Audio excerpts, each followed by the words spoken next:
Observasi Ki Ibu Alguru SMPN 2, Pangaruran hari Kamis, 14-3 sampai 2024. Siapa yang sudah pernah mendengar buku fiksi dan buku non-fiksi? Siapa yang sudah pernah mendengar?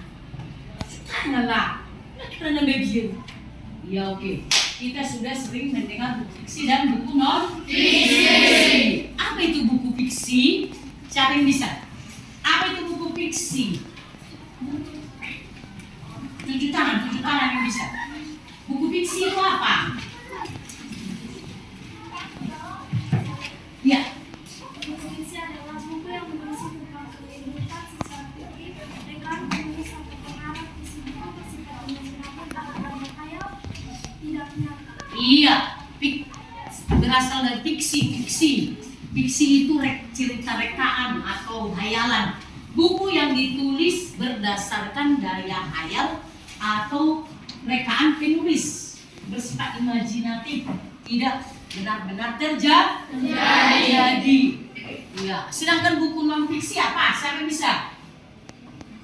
Itu tangan. Buku non, kebalikannya non fiksi. Ya. Buku non-fiksi adalah buku yang berisi berdasarkan fakta, pandangan nyata terhadap topik penulis berdasarkan fakta pengamatan penelitian atau penelitian. Oke, inilah artinya tadi bagus. Cuma siapa yang menjawab ya? Buku yang berisikan tentang kehidupan manusia secara fiktif atau rekaan penulis. Sedangkan buku non fiksi, buku berisi informasi atau fakta pandangan nyata tentang suatu topik. Itu non fiksi. Jadi di sini ada contoh-contoh buku fiksi. Jadi kalau seperti ini puisiku, ya kan? Atau cerita rakyat Sulawesi, ini termasuk apa? Buku fiksi. Semangat ya nak. Kurang semangat nak lo. Nah semangat doang, semangat betul. Ini adalah buku fiksi. Kalau berupa cerita apa tadi? Kerajaan tertua di Nusantara. Buku apa ini? Non-fiksi. Buku yang berisi fakta, informasi fakta, pandangan nyata tentang suatu topik, itu adalah buku non-fiksi. Ini ada lagi berjudul Mari Belajar Menyulam. Itu kalau masuk kita perpustakaan, kita akan menemukan banyak buku, tapi harus kita bisa bedakan mana buku fiksi, mana buku non-fiksi. Ini apa ini? Fiksi. Buku berbau ilmu pengetahuan yang disusun berdasarkan fakta atau hasil pengamatan, hasil penelitian adalah buku non-fiksi. Jadi supaya mengerti kalian ya, ini meneladani kedisiplinan. Non-fiksi. Beda nggak? Iya oke. Ensiklopedi materi dan kimia. Iya bisa. Udah bisa mengerti sekarang? Perbedaan antara buku fiksi dengan buku non-fiksi. Buku fiksi ditulis oleh si pengarang berdasarkan daya hayal imajinasi yang tidak benar-benar terjadi atau tidak berdasarkan fakta, tidak bisa dibuktikan. Kalau ini bisa dibuktikan berdasarkan fakta, itulah non-fiksi. Ya kita lanjutkan lagi. Ya, apakah contoh buku fiksi? Di situ ada dongeng, novel, cerpen, roman, drama, puisi. Nah itu termasuk itu buku fiksi bersifat hayal. Sedangkan buku non fiksi berbau artikel atau makalah, buku pelajaran. Coba buku pelajaran. Tunjukkan dulu buku pelajaran. Mana buku pelajaran? Ini pelajaran bahasa Indonesia tergolong pada apa? Non-fiksi ya. Cerita pengalaman. Oke. Salah anak. Ya, itu semua termasuk kepada contoh-contoh buku non-fiksi. Contoh-contoh buku non-fiksi. Nah, sekarang apa lagi yang termasuk ya contoh daripada buku fiksi tadi adalah berbentuk dongeng. Berbentuk apa? Dongeng yang berbentuk dongeng terdiri dari apa? Coba siapa yang bisa? Dongeng itu terdiri dari apa tadi? Satu Fabel, dua Mite, tiga Sage, empat legenda. Siapa tahu artinya dongeng? Kalau dongeng itu apa artinya dongeng tadi? Ya, coba menceritakan ayo. Menceritakan dunia dongeng. Ada kita baca. Ada berbentuk apa yang kaca di satu Pak? Fabel. Fabel apa itu? Fabel. Ya. Menceritakan tentang dunia binatang. Iya, dongeng menceritakan tentang dunia binatang. Apa contohnya? Kancil dan buaya. Yang 7 tangan enggak usah semua. 7 tangan yang bisa. Iya. Iya, lagi. Penanggulangan kancil. Mati dan mesin. Nah, Penanggulangan kancil. iya. 7 tangan loh. Bebe.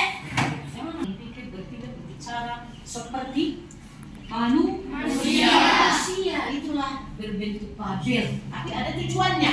Ada tujuan. Nanti akan kita lihat. Oh, bisa. Ini dongeng Fabel.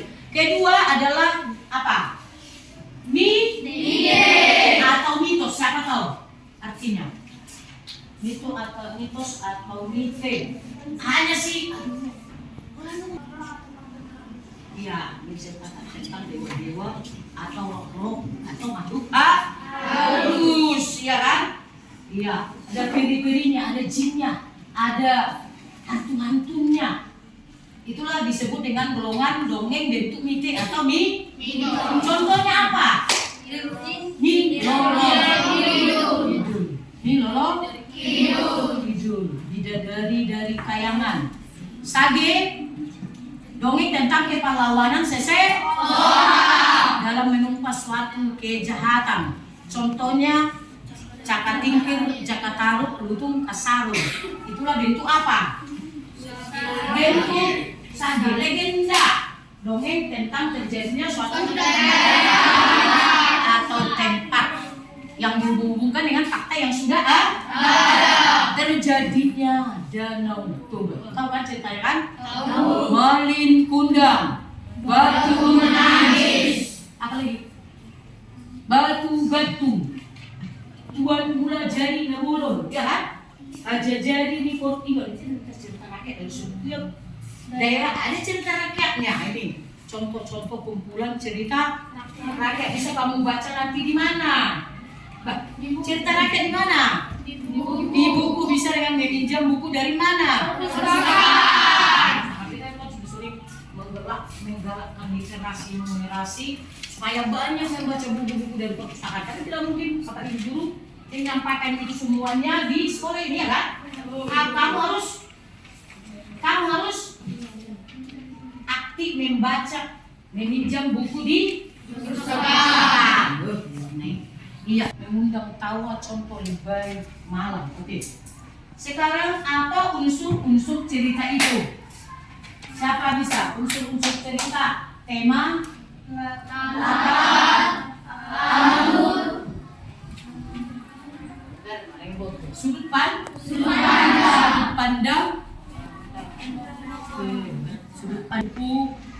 buku non fiksi lah dulu misalnya kita baca. Iya. Tema itu apa? Kita baca seluruh bukunya itu nanti kita harus bisa menentukan tema. Apa tema? Iya. Tema adalah pokok permasalahan dari sebuah cerita. Iya. Coba yang lain. Sanon. Sanon, aman yang asal. Tema adalah pokok masalah yang terdapat dalam cerita yang melatar belakang. Oke. Banyak lebih baca. Masalah yang menambahkan sesuatu cerita. Tema itu biasanya dinyatakan pengarang secara tersirat. Apa? Tersirat. Apa arti tersirat? Tidak dinyatakan pengarang secara tertulis. Tapi dapat kita tentukan. Oh, temanya mengenai persahabatan. Oh, temanya mengenai kepahlawanan. Temanya mengenai apa lagi? Lingkungan. Dari mana kita tahu? Setelah membaca keseluruhan isi cerita. Kalau berbentuk video dia bagaimana? Atau bentuk film, drama. setelah selesai menonton filmnya, nonton dramanya. Oh, temanya itu kepahlawanan, temanya itu kesetiakawanan, temanya itu mengenai patriotis, keberanian. Apa? Temanya itu mengenai moral. Itu apa tadi? Yang kedua, latar atau setting. Udah tadi? Apa ini? Setting. Pelukisannya yang satu cerita. Nah, jadi kita tonton sebuah film atau drama atau kita baca sebuah dongeng, cerpen, roman, novel, ya kan? Apa tema, latar settingnya? Di mana tempatnya? Bisa mengambil tempat di sekolah, di rumah, di danau, di kota, di hutan, ya kan? Waktunya pagi, siang, sore, malam. Dan kita tahu waktunya itu dari jalan cerita, dari jalan ceritanya. Alur adalah susunan atau rangkaian satu cerita alurnya. Ya. Baru apa lagi? Selain itu apa? Tokoh dan penokohan, watak tokoh baik, jahat, jujur, rajin, malas, pintar, ya kan? Jujur. Nah, itulah tadi nanti dari kita ketahui dari sifat tokoh itu dari jalan ceritanya. Berikut sudut pandang, cara pengarang dalam bercerita. Cara pengarang itu menggunakan sudut pandang orang pertama, sudut pandang orang kedua, sudut pandang orang pertama dan orang ketiga. Pertama menggunakan istilah aku, saya. Kalau sudut pandang orang ketiga, dia, mereka. Nanti harus kita baca nanti semuanya, harus bisa menentukan unsur intrinsiknya, ya. Amanat, sudut pandang udah. Amanatnya pesan yang mau disampaikan oleh pengarang pada. Nah, sekarang kita coba menonton ya. Terdapat seekor semut yang sedang berjalan di tepi sungai.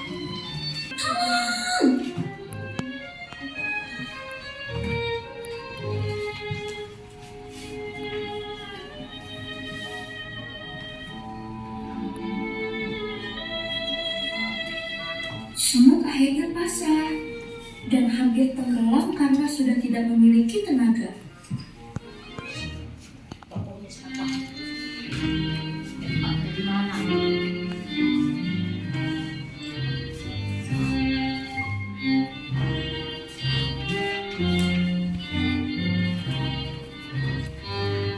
Tiba-tiba datang seekor burung merpati. Dia menarik sehelai daun dari pohon untuk dijatuhkan ke sungai tempat semut hampir tenggelam. Naiklah ke daun ini, semut, maka kau akan selamat.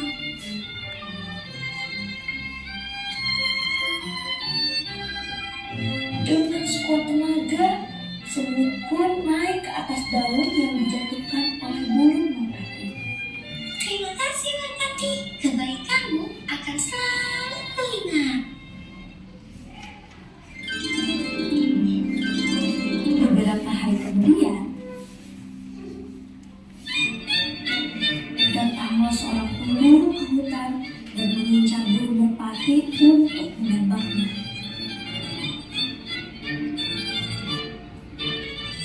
Oh tidak, pemburu itu akan menembak burung merpati. Aku harus menghentikannya. Beruntungnya, semut melihat hal tersebut dan berlari sekuat tenaga untuk menggigit kaki sang pemburu. Menggigit kaki sang pemburu.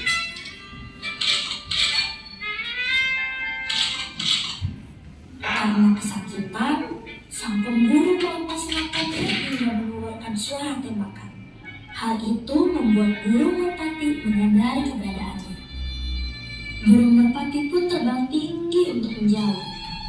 Begitu pula dengan semut yang langsung berlari sekuat tenaga. Beruntung keduanya selamat dari ancaman bahaya.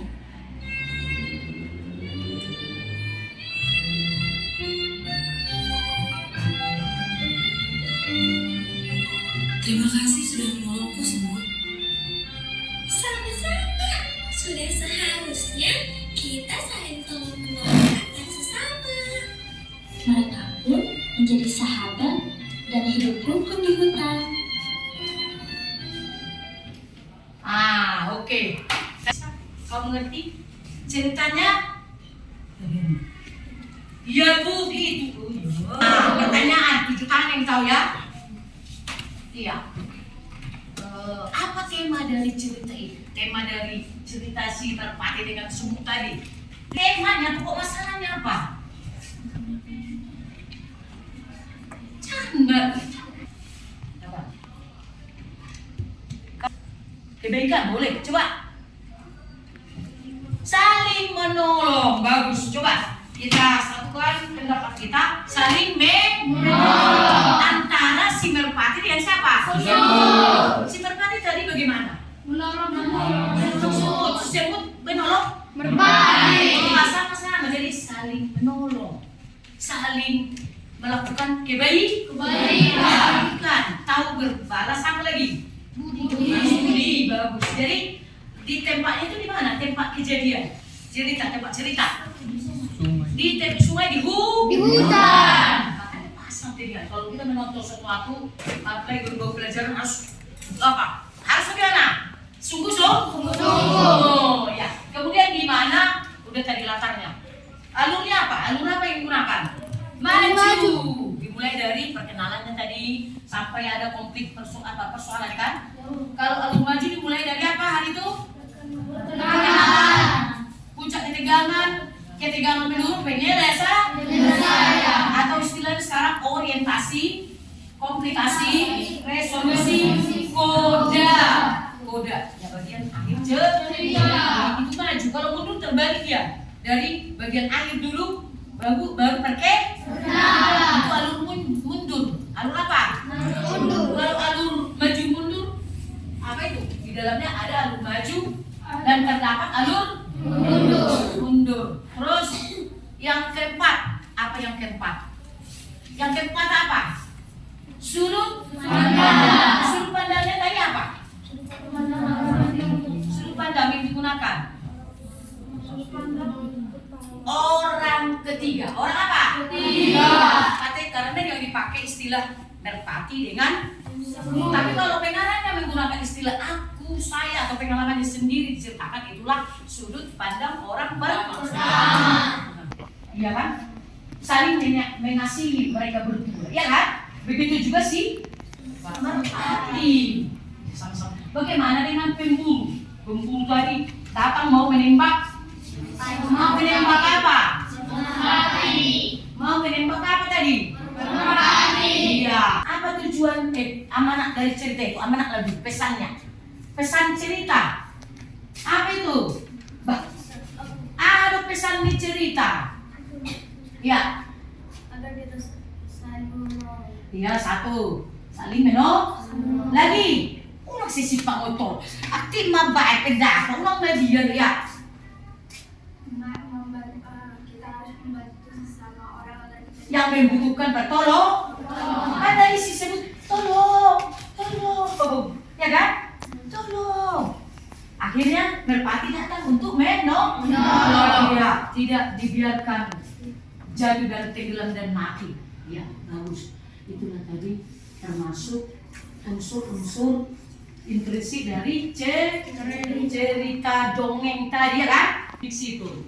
Ada ada perakatannya, kata pengantar. Ya, ada definisinya, ada ada indeks buku, glosarium, dan terakhir daftar pustaka. Itulah tadi. Jadi apa ciri-ciri cerita fiksi tadi?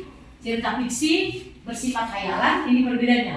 Ini bersifat nyata, bisa dibuktikan kebenarannya. Ini menggunakan bahasa denotatif, bahasa kias tadi. Ini menggunakan bahasa denotatif berbentuk cerpen, roman, novel, ilmu bentuknya. Berbentuk artikel, makalah dan ensiklopedia dan lain-lain. Dia kan udah ada kan? Ini bersifat menghibur, ini bersifat menambah karena berisi informasi penting berbau ilmu pengetahuan, buku non fiksi. Kalau buku fiksi apa? meningkatkan kreativitas kita. Di sini menambah wawasan atau pengen. Ini kedua. Nah, menemukan sosok pahlawan yang ideal, yang patut ditiru. Coba, siapa yang patut ditiru dari cerita dongeng tadi? Yang tidak pantas ditiru? Karena mau ingin menembak dan memburu hewan-hewan atau yang ada di hutan itu dilarang itu ya kan, supaya berkembang, jangan sampai punah. Ada hubungannya dengan lingkungan, nanti kalau terjadi juga dilakukan. Kemudian meningkatkan emosi dan fokus. Emosi artinya semangat kita di dalam apa? Melakukan yang terbaik, belajar, ya kan? Optimis, melakukan yang terbaik. Fokus artinya terpusat pada belajar. Kalau dalam buku non fiksi, mengetahui perkembangan suatu kajian ilmu pengetahuan.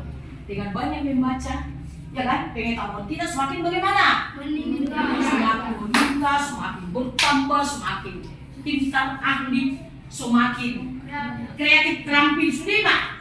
Tapi orang yang tidak mau membaca, belajar, ya kan? Jadi jangan seperti itu, harus kita kreatif. Tanyakan, ada bapak ibu yang tidak mengerti pelajaran yang disampaikan bapak ibu, tanyakan. Harus bagaimana? Harus bertanya, Bu, kritis.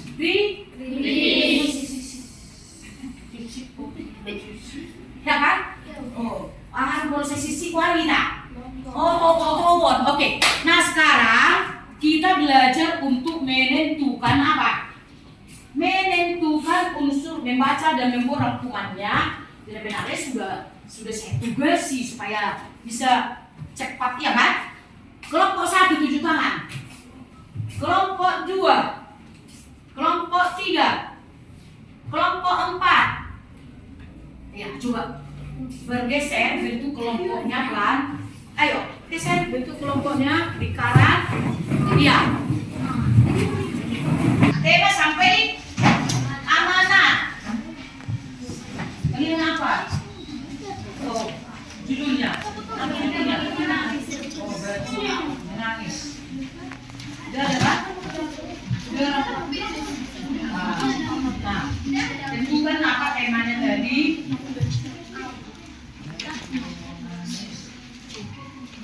Kalian apa? Oh, oke lah, kerja tenang. Bagi yang sudah ada, ya, yang belum. Cepat. Ditentukan tema dan amanatnya. Baru dibacakan nanti ke depan. Dia belum menangis. Nah.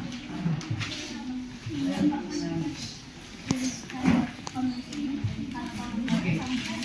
Oh ya ini apa? Udah. Itu kalau temanya sama seperti ini. Coba kerjakan. Pelan suaranya. Bagi kelompok yang sudah tentukan ripasan ceritanya dulu. Tema sampai aman. Temanya apa? Balik kundang. Nanti ceritakan singkat apa ya? Apa ringkasan ceritanya? Kalian apa? Biasanya kalau anak itu mencatat temanya dengan amanahnya. Baik. Tema dan sama-sama disamakan pendapat. Kondisi situ temanya ini gitu.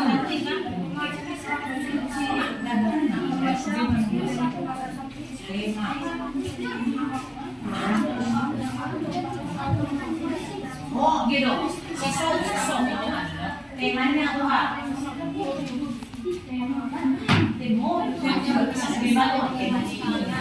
Ini.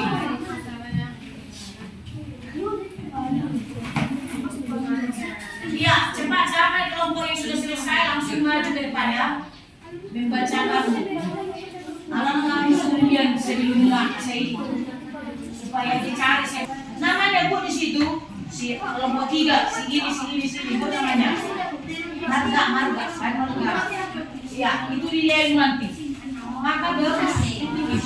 Kelompok di belakang bagaimana? Udah tulis namanya ya. Saya warna kelompok nilai 7 nanti kelompoknya semua nilai 70. Nilai 2 masih nilai 9 semua. Oke. Dah oke?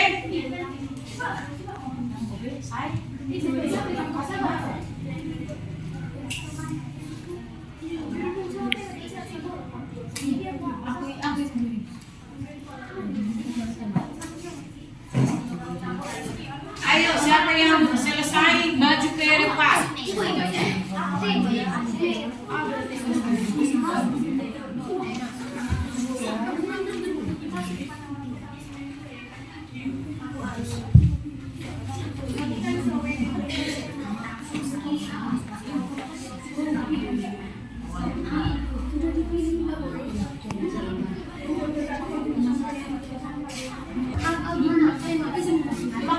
Sudah.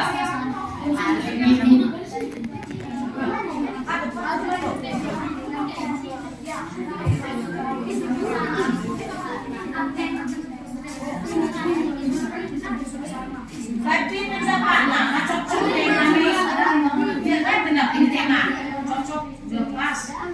Nah, dia bisa macam beda mana yang apa karena beda-beda tadi. Kalian kita pakai kan?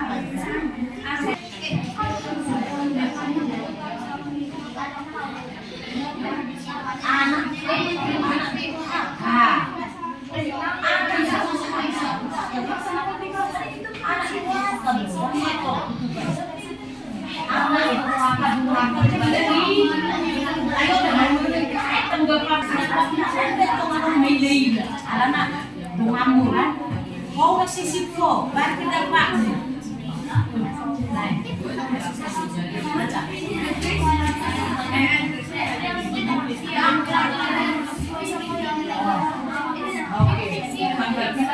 Oke, saya rasa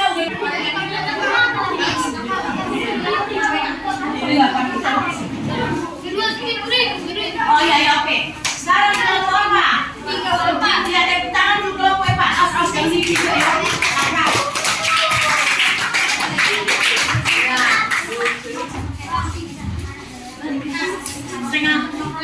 Setengah utara.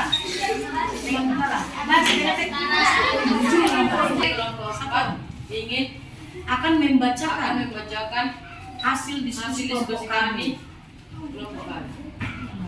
yang berjudul Dipenadu Raja. Dari kelompok 4 ingin mempresentasikan hasil diskusi kami yang berjudul Si Penakluk Raja Wali. Beginilah ringkasan ceritanya. Iya, ayo baca. Pada zaman dahulu Kuat. Pada zaman dahulu kala ada sebuah negeri di daerah Sulawesi Selatan yang diperintah oleh dengan salah seorang anaknya. Ia pun berpikir keras mencari jalan keluar bagaimana caranya agar ketujuh anaknya tersebut dapat hidup semua. Sudah berhari-hari sang raja tidak enak makan dan tidak nyenyak tidur memikirkan hal itu. Hingga pada suatu hari tiba-tiba sesuatu terlintas dalam pikirannya. Bagaimana kalau tidak diadakan saya? berpikir keras. Latar tempat berada di istana Kasih sini sana di Latar tempatnya berada di istana pada siang hari dengan suasana kebenaran. kasih ya. Menggunakan otomatis Kuat.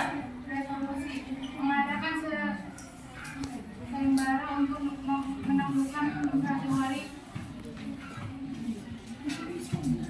Wali Raksasa itu. Watak tokoh keherasan. Sudut pandang yang digunakan adalah sudut pandang orang hukum. Pesannya, marilah kita selalu bekerja keras dan berpikir keras dalam melakukan sesuatu hal. Sekali lagi, coba baca pesannya. pesannya, marilah kita selalu bekerja keras dan berpikir keras dalam melakukan sesuatu hal.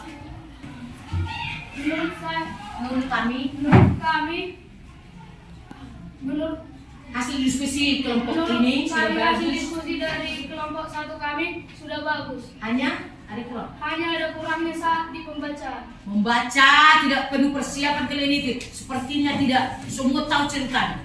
Tarikan cerita. Judul buku Maling Kundang, seorang anak yang durhaka kepada ibunya. Tema anak durhaka yang tidak. Rangkuman cerita dulu. Rangkuman cerita. Pada zaman dahulu di sebuah perkampungan nelayan petani air manis di daerah Padang, Sumatera Barat, hiduplah seorang janda bernama Mandai Lubaya bersama seorang anak laki-lakinya yang bernama Maling Kundang. Mandai Lubaya amat menyayanginya. Maling Kundang adalah seorang anak yang rajin dan penurut. Mandai Lubaya sudah tua. Ia hanya mampu bekerja sebagai penjual kue untuk mencukupi kebutuhan. Dengar, dia bisa Ia dan tanggapan. anak-anaknya. Ya, lanjut cepat-cepat. Suatu hari Maling Di grup wanita tua berpakaian coklat cantik. Kemudian dia berkata, ibuku tidak seperti engkau. Hatinya perih dan sakit. Suasana berubah menjadi gelap. Sebongkah batu yang menyerupai tubuh manusia, itulah Maling Kundang yang durhaka, yang terkena kutukan ibunya. Oke, boleh. Tema. Apa temanya? Tema anak durhaka yang tidak berbakti pada orang tua. Stop. Temanya ulang. Sananya sedih Latar set di Sumatera Utara perkampungan pantai air manis. Sumatera Barat. Coba ulangi. Tempat Sumatera Barat perkampungan pantai air manis. Prihatinkan takut suasana yang cerah jadi gelap.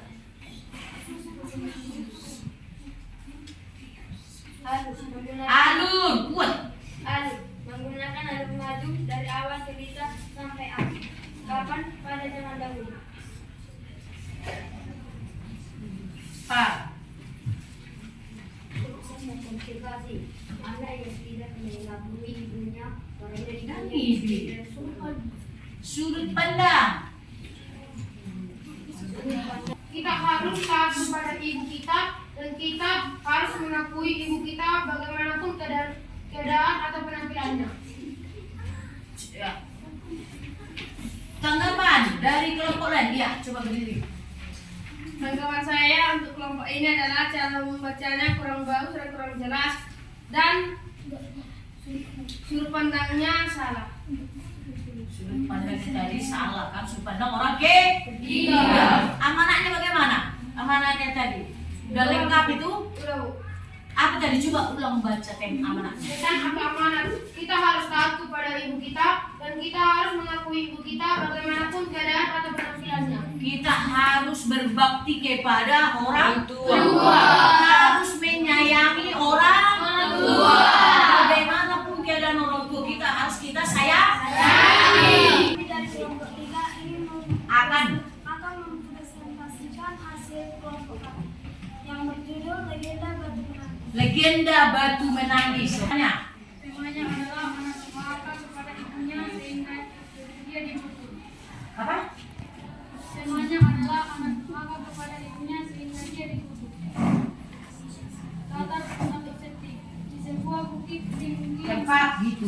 Latar setting atas tempat di sebuah bukit tinggi yang jauh dari desa di daerah Kalimantan. Waktu pada saat kehidupan sehari-hari, suasana sedih. Tokoh atau penokohan, sang anak gadis dan sang ibu watak, ibu bekerja keras dan penyabar, ada sedikit pemalas. Anak itu apa sifatnya? Pemalas. Bukan itu lagi sifat yang paling kuat. Apa? Durhaka. Sombong. Tidak. Alur Ya kasih. Honor. Ayo. Sudut pandang orang ketiga. Tujuan Amanatnya apa? Amanat. mengantarkan nilai hormat dan sayang pada orang tua.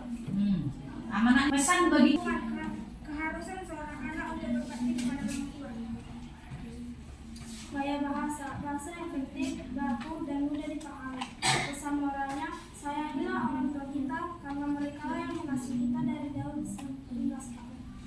Coba. Tang Akan mempresentasikan tentang terjadinya danau toba.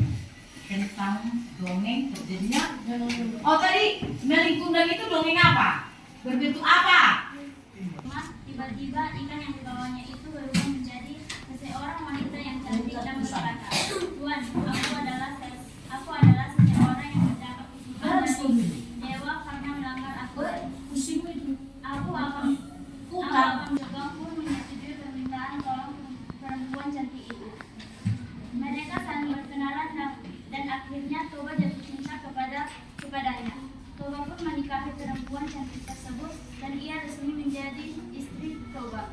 Hari-hari berlalu mereka dengan gembira. Suatu hari sang istri hamil. Sang istri pun mengajukan syarat kepada Toba harus mematuhinya. Syarat tersebut adalah bahwa apapun yang terjadi nanti ketika anak mereka lahir, Toba tidak boleh memanggilnya anaknya dengan sebutan anak ikan. Toba menyetujui persyaratan tersebut. Suatu hari sang istri lahir. Anak mereka berjenis kelamin laki-laki. Oke, tema. Temanya adalah mengenai perkembangan dan turut kepada istri. Terus lanjut. Tempat latar setting atau tempat di Sumatera Utara. Waktu pagi menjelang siang hari, suasana senang, bahagia, dan kemudian sedih. Maju adalah air itu menggenang di desa-desa dan lama-lama menjadi air danau yang terkenal dengan nama Danau Toba. Tetapi tempat sesungguhnya pandang orang yang pilih. Terus. Penokohan atau sifat-sifat tokoh.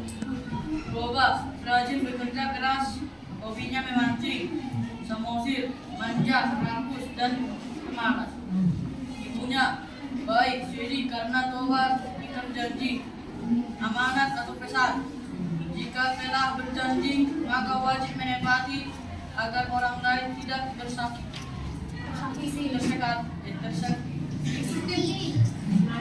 Oke. Nah, jadi